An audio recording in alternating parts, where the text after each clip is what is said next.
আলাইকুম ওয়া রাহমাতুল্লাহি ওয়া বারাকাতুহু। আলহামদুলিল্লাহি রাব্বিল আলামিন, আসসালাতু ওয়াসসালামু আলা সাইয়্যিদিল মুরসালিন ওয়া আলা আলিহি ওয়া আসহাবিহি ওয়া আহলি বাইতিহি ওয়া শুহাদাই উম্মতি আজমাইন। সম্মানিত মহানগরী আমির, বাংলাদেশ ইসলামী ছাত্র শিবিরের কার্যকরী পরিষদের সাবেক সদস্য, মহানগরীর সাবেক সভাপতি আবুল আহসান, তিনি ময়মনসিংহ ৪ সদর আসনের জামাত মনোনীত প্রার্থী। আমার বামে আছেন মোমেনশাহী মহানগরীর সম্মানিত নায়েব আমির, সাবেক ছাত্র নেতা, ত্রিশাল ৭ আসনের জামাত মনোনীত প্রার্থী আসাদুজ্জামান সোহেল। আনোয়ার হোসেন সুজন, সে ইসলামী ছাত্র শিবিরের সাবেক কার্যকরী পরিষদ সদস্য, ময়মনসিংহ মহানগরীর সভাপতি ছিলেন, বর্তমানে অ্যাসিস্ট্যান্ট সেক্রেটারি। তার বামে আছে আব্দুল বারী, সেও ইসলামী ছাত্র শিবিরের সাবেক নেতা, বর্তমানে মহানগরী কর্ম পরিষদ সদস্য, যুব বিভাগের সদস্য। এখানে আছেন মাহবুব হাসান স্বামী, তিনিও সাবেক ছাত্র নেতা, অ্যাসিস্ট্যান্ট সেক্রেটারি মহানগরী। এরপরে আছে আমাদের আবু হানিফ, সেও মহানগরীর সভাপতি ছিল, কার্যকরী পরিষদ সদস্য ছিল। আমার সামনে উপস্থিত সম্মানিত সাংবাদিক বন্ধুগণ, যারা অমুসলিম সাংবাদিক আছেন, তাদের প্রতি আমার আন্তরিক শুভেচ্ছা। আমার বক্তব্য খুব সংক্ষিপ্ত হবে। প্রথমে আমি শুরু করতে চাই, বাংলাদেশ একটি স্বাধীন সার্বভৌম রাষ্ট্র। বাংলাদেশ পরিচালিত হয় আইনের মাধ্যমে। আইন ছাড়া কোনো রাষ্ট্র চলতে পারে না। আর সর্বোচ্চ আইন হচ্ছে সংবিধান। বাংলাদেশ চলে সংবিধানের ভিত্তিতে। সংবিধানের কোনো শূন্যতা যখনই সৃষ্টি হবে, তখন একটা ক্রাইসিস সৃষ্টি। বাংলাদেশে বহুবার সাংবিধানিক ক্রাইসিসের সম্মুখীন হয়েছে। 1975 সালে পর পরিবর্তনের পর একবার, 1982 সালের 24শে মার্চ রক্তপাতহীন অভ্যুত্থানের মাধ্যমে ক্ষমতা দখল করার পর একবার, 1990 সালে স্বৈরাচারের পতনের পর একবার, এবং 1991 সালে জাতীয় নির্বাচনের সময় সংবিধানে সিস্টেম না থাকা সত্ত্বেও একটি সিস্টেমের মাধ্যমে রাষ্ট্র পরিচালনা, এসব সংবিধানে ছিল না, কিন্তু ডক্ট্রিন অফ নেসেসিটি হিসেবে তার ইমপ্লিমেন্টেশন বাংলাদেশে হয়েছে। এই ধরনের অতীত ইতিহাস এবং ঐতিহ্যকে সামনে রেখে বাংলাদেশ বর্তমানে একটি রাজনৈতিক এবং আইনি জটিলতার মধ্য দিয়ে সামনে অগ্রসর হচ্ছে। এই প্রেক্ষিতে আমি কয়েকটি মৌলিক প্রসঙ্গ আপনাদের সামনে তুলে ধরেই জামাত ইসলামীর বর্তমানে যে পদক্ষেপ, মূল বক্তব্য, সেটা আমি চলে যাই। 5ই আগস্ট যখন শেখ হাসিনা পদত্যাগ করে দেশ ছেড়ে পালিয়ে গেল এবং পার্শ্ববর্তী রাষ্ট্র ভারতে আশ্রয় গ্রহণ করল, 5 তারিখ থেকে 6, 7, 8 তারিখ সন্ধ্যা পর্যন্ত বাংলাদেশে কোনো সরকার ছিল না। এখানে সাংবিধানিক কোনো কর্তৃপক্ষ ছিল না। এই সময়টি রাষ্ট্রের দেখাশোনা, আইন শৃঙ্খলার যাতে অবনতি না হয়, মানুষের জানমালের নিরাপত্তা যেন বিঘ্নিত না হয়, সেখানে দেশপ্রেমিক সেনাবাহিনী তাদের অতিরিক্ত দায়িত্ব হিসেবে দায়িত্বটা পালন করেছে। 8ই আগস্ট সন্ধ্যায় বঙ্গভবনে জাতীয় রাজনৈতিক নেতৃবৃন্দ, সুশীল সমাজ, গণমাধ্যমের কর্মী সহ বিভিন্ন শ্রেণী পেশার মানুষের প্রতিনিধিত্বের মাধ্যমে অন্তর্বর্তীকালীন সরকার শপথ গ্রহণ করে। বাংলাদেশের সংবিধানে অন্তর্বর্তীকালীন সরকারের কোনো কনসেপ্ট নাই, এমন কোনো ধারার কোনো উল্লেখ সংবিধানে নেই। এটা তাহলে আসল ভিত্তি। এই আসার তো একটা ভিত্তি থাকবে। যা আইনে নাই, যা সংবিধানে নাই, তার উপরে পৃথিবী নয়, বাংলাদেশের কোনো আদালত, কোনো কর্তৃপক্ষ কোনো নির্দেশ দিতে পারে না। This is our law, this is our constitution. সুতরাং অন্তর্বর্তীকালীন সরকারের ভিত্তি যদি খুঁজতে হয়, মাঝে মাঝে বলা হয়ে থাকে সুপ্রিম কোর্টের রেফারেন্সের কথা। আসলে সুপ্রিম কোর্টের রেফারেন্স দিতে হবে, দিবে ওই বিষয়ের উপর যে বিষয়টির কাঠামো সংবিধানে আছে, সংবিধানে স্বীকৃত, অথচ তার ব্যাখ্যা দরকার। এই প্রেক্ষিতে অন্তর্বর্তীকালীন সরকারের কোনো বক্তব্য তো সংবিধানে নাই। সুপ্রিম কোর্ট সংবিধানে কোনো ধারা তৈরি করতে পারে না, তৈরি করবে জনগণ। তাহলে তো অন্তর্বর্তীকালীন সরকারটা আসতো কেন?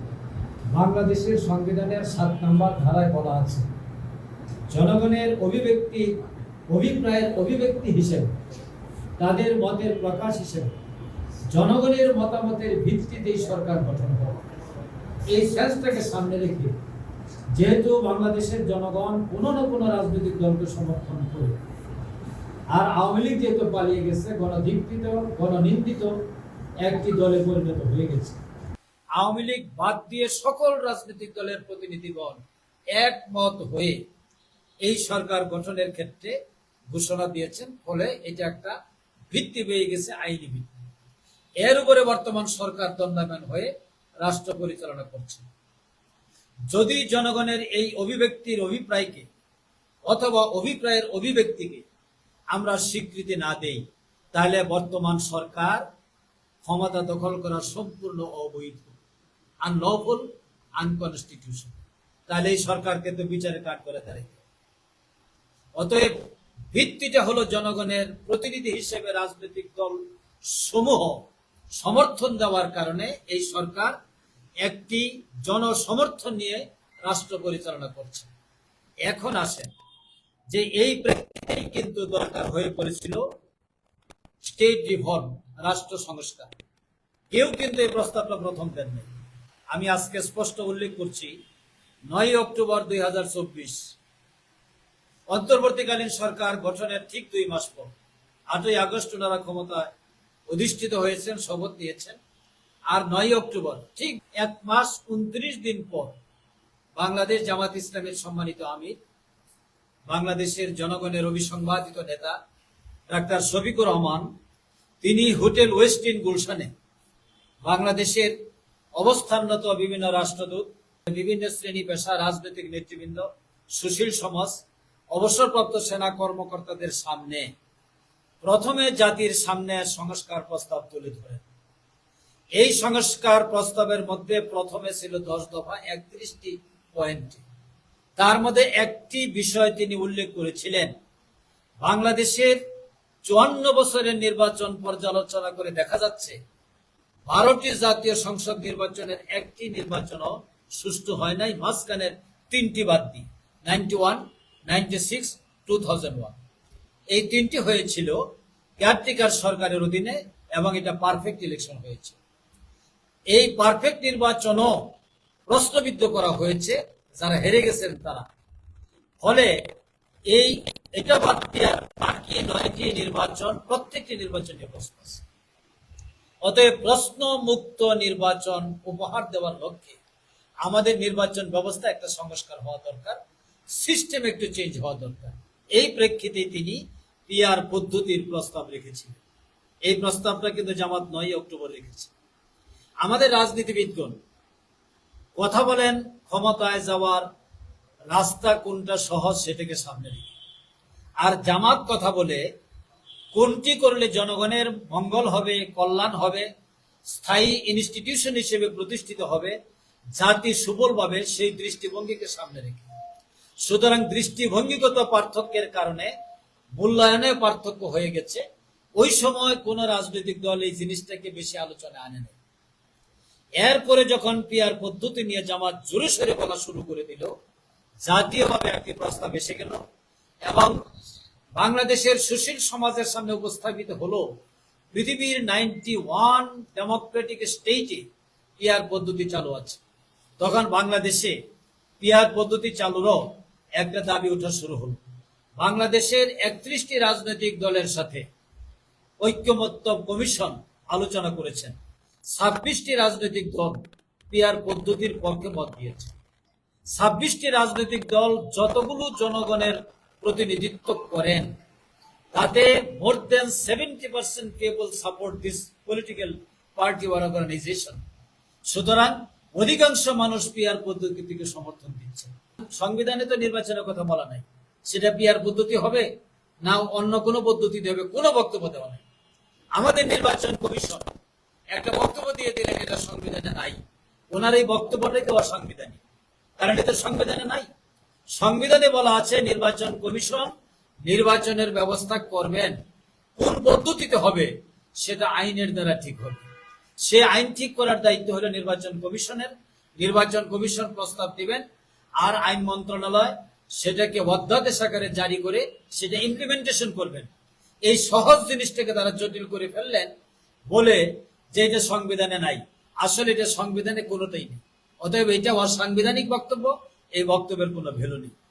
আমি এখন যে কথাটি বলতে চাই যে পিআর পদ্ধতির ব্যাপারে আজকে বাংলাদেশে বিভিন্ন জরিপে উঠে আসছে, বিভিন্ন রাজনৈতিক দলের সমর্থন করতে, আর সমর্থন শুধু ভেরি করছে। একবার বিএনপিকে বলা হলো 40% আর জামাত 30%, পরবর্তীতে বলা হলো 38% হইল বিএনপি, জামাত হলো 36%। প্রতিদিন এটার কমছে। জাকসু হওয়ার পর জ্যামিতিক হারে জামাতে ইসলামী জনসমর্থন বাড়ছে, বিএনপির কমছে। এই হিসেবে যদি উল্লেখ করা হয় তাহলে জামাত ইসলামী সহ 26টি রাজনৈতিক দলের পিছনে যে সমর্থন আছে এটা যদি আমরা ধরি, বিএনপি যদি 35% সমর্থনে থাকে পাবলিকের, তাহলে 65% people are involved with another political organisation. সুতরাং 65 জনগণের সমর্থন পুষ্ট রাজনৈতিক দল যে মতকে সমর্থন দিচ্ছে সেটাকে আইনে রূপান্তরিত করে নির্বাচনে যাওয়ার ক্ষেত্রে বাধাটা কোথায়? তাহলে তো জনগণের অভিপ্রায়ের অভিব্যক্তি এখানে ঘটছে না। তাহলে যে সরকার জনগণের অভিব্যক্তির ভিত্তিতে তারা তাদের কাজ করতে পারবে না, তারা কোন কারণে 8ই আগস্ট জনগণের অভিপ্রায়ের অভিব্যক্তি হিসেবে রাষ্ট্র ক্ষমতা গ্রহণ করলেন? তাহলে তারা একটা অভিপ্রায়ের অভিব্যক্তি হবে আর একটা হবে না, এই ডুয়ালিটি তো বাংলাদেশের জনগণ মানবে না। সুতরাং we are sinking in very crisis in the politics of Bangladesh. এই কারণে বাংলাদেশের রাজনীতি আজকে একটি সংকটের মধ্যে আছে। এই সংকটের হাত থেকে উদ্ধার পেতে হলে অধিকাংশ মানুষের যেদিকে সমর্থন সেটাই মানতে হবে। জনগণ তো বোঝার কারণে এই জনগণের প্রতিনিধিত্বশীল রাজনৈতিক দলের 26 political party of Bangladesh has given consent to establish PR system in the election. সুতরাং জনগণ বোঝে না কে বলছে, আপনারা এটাকে গোয়ার্তমি করতে চাচ্ছেন। আরেকটি কথা ওনারা গত 2-3 দিন যাবৎ আলোচনা করছেন, যারা পিআর চান তারা নির্বাচনই চান না। কোথার কথা কোথায় টেনে নিয়ে যাচ্ছে। ঠাকুর ঘরে কি আমি কলা খাই না, তাহলে কি আপনারাই নির্বাচন চাচ্ছেন না? কারণ যেভাবে জনগণের সমর্থন আপনাদের কমতেছে, গত বছর যা ছিল গত জুলাইয়ে তার চেয়ে কমেছে, ডাকসু নির্বাচন তার চেয়ে কমেছে, এবং এখন আবুল তাবুল বক্তব্যের জন্য তার চেয়ে আরো কমতেছে। তাহলে কি আপনারাই আগামী দিনে নির্বাচন বাতিল করতে চাচ্ছেন? জাতির সামনে এটা একটা বিরাট প্রশ্ন। আমরা আবারও বলছি, আমির Jamaat doctor Shafiqur Rahman 16 April 2024, it is recorded by the media man, তিনি একটি কূটনৈতিক মিশনে আলাপ করতে গিয়েছিলেন। ওখান থেকে বের হওয়ার পর তিনি সেখানে অত্যন্ত বলিষ্ঠ কণ্ঠে ঘোষণা দিয়েছিলেন। তখন এই ঘোষণা দেওয়ার কারণটা ছিল, প্রধান উপদেষ্টা বলছেন যে ডিসেম্বর থেকে জুনের মধ্যে ইলেকশন হবে। আমির জামাত বললেন যে এপ্রিলের পর থেকে বাংলাদেশের আবহাওয়া খারাপ হতে থাকে, কোনো নিশ্চয়তা থাকে না, আর জুনে তো প্রচন্ড বৃষ্টি, এই বৃষ্টির মধ্যে কি বাংলাদেশে ইলেকশন হবে? সুতরাং নির্বাচন অবশ্যই হতে হবে রোজার আগে এবং ফেব্রুয়ারির মধ্যে।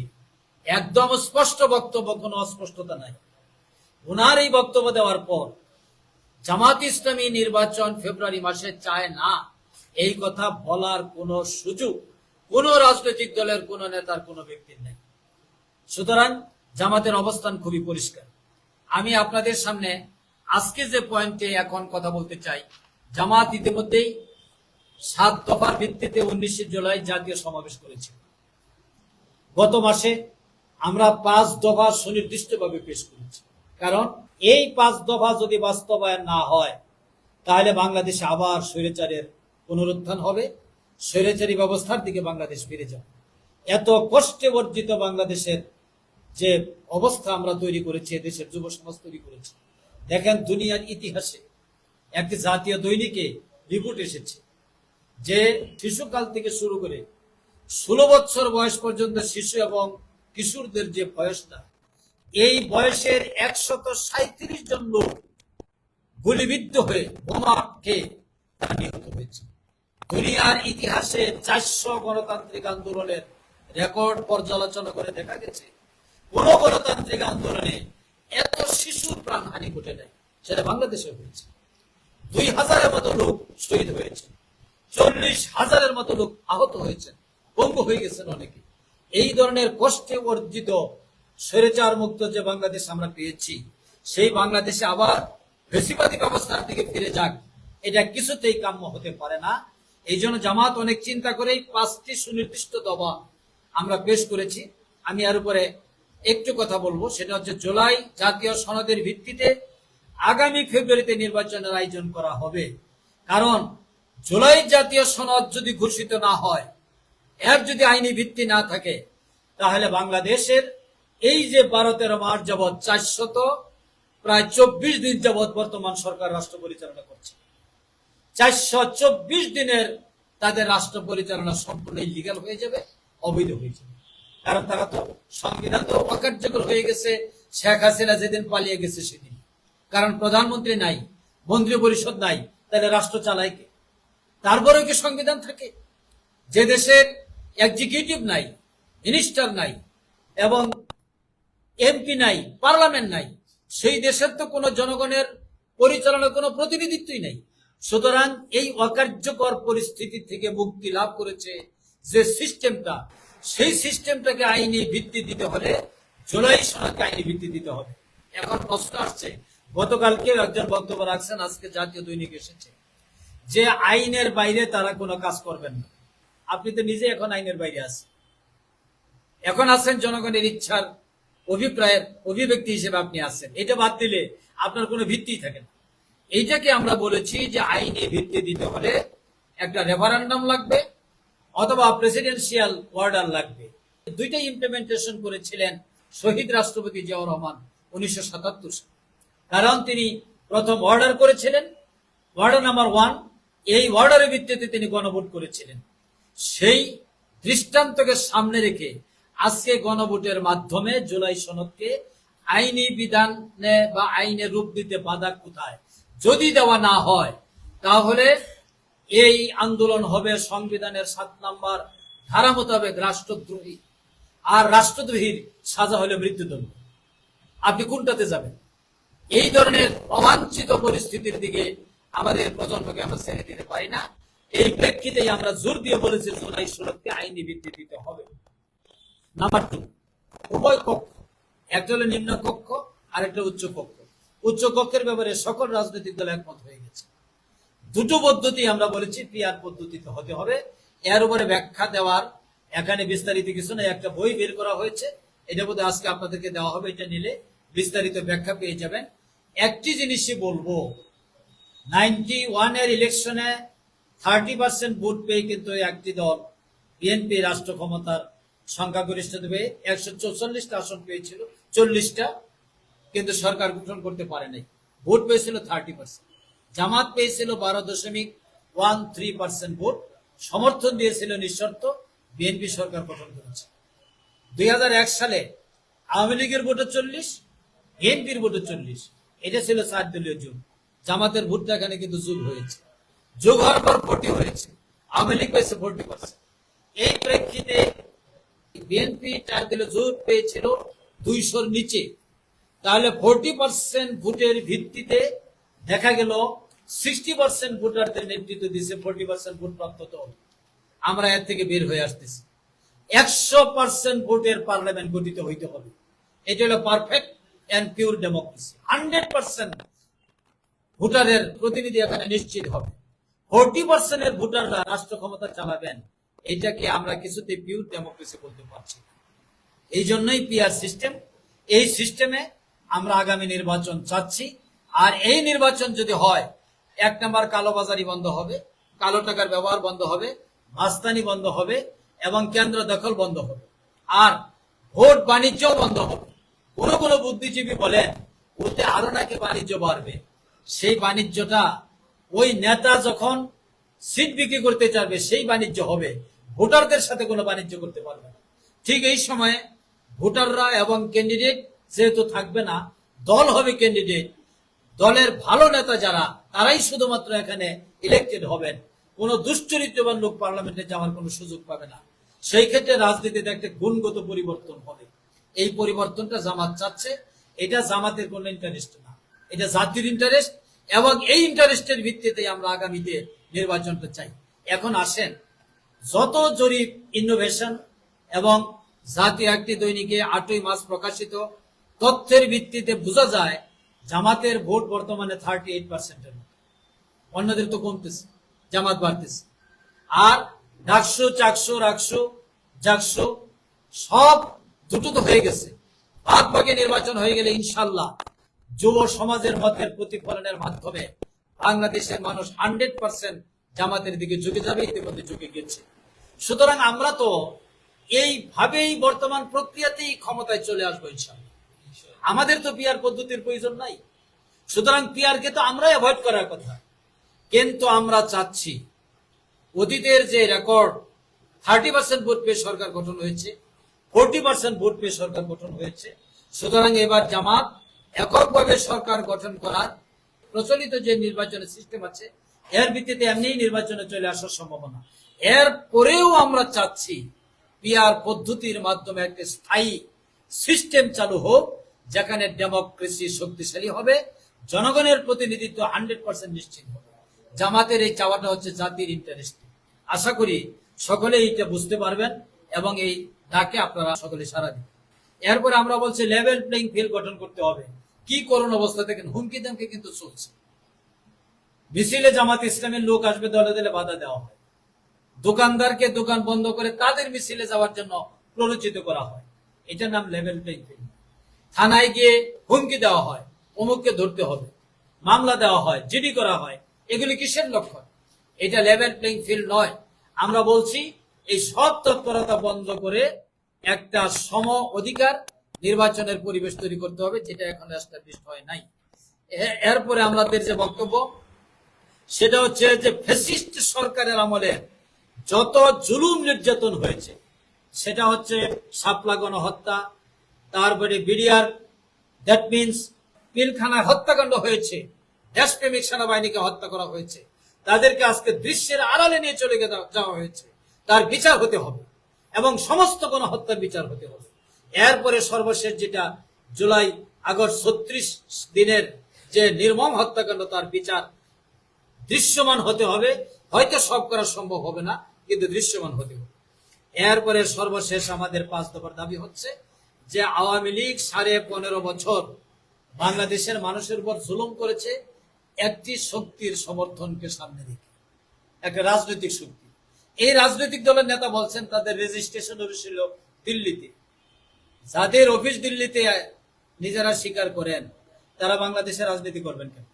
আমরা বলেছি তাদের রাজনীতি করার কোনো অধিকার নেই, তাদের ব্যাপারে আইনানুগ ব্যবস্থা গ্রহণ করতে হবে। তাহলে বাংলাদেশ একটি ফ্রেশ এনভায়রনমেন্টে আগামী দিনে যাবে।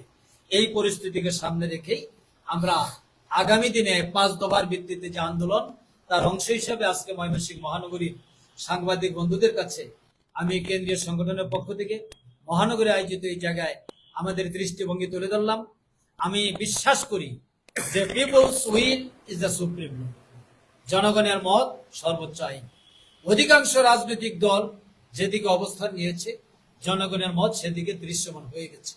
এরপরে গোয়ার তুমি হলে সেটা হবে আত্মঘাতী। আমরা কোন অবস্থাতেই এই পথে ধাবিত না হয়ে ঘোষিত ফেব্রুয়ারি মাসের মধ্যেই নির্বাচন নিশ্চিত করতে হবে। তার আগে সকল দাবি কার্যকর করার মাধ্যমে বাংলাদেশে একটি ফ্রেশ এনভায়রনমেন্ট প্রতিষ্ঠিত করতে হবে। প্রিয় সাংবাদিক বন্ধুগণ, আপনাদের সবাইকে ধন্যবাদ।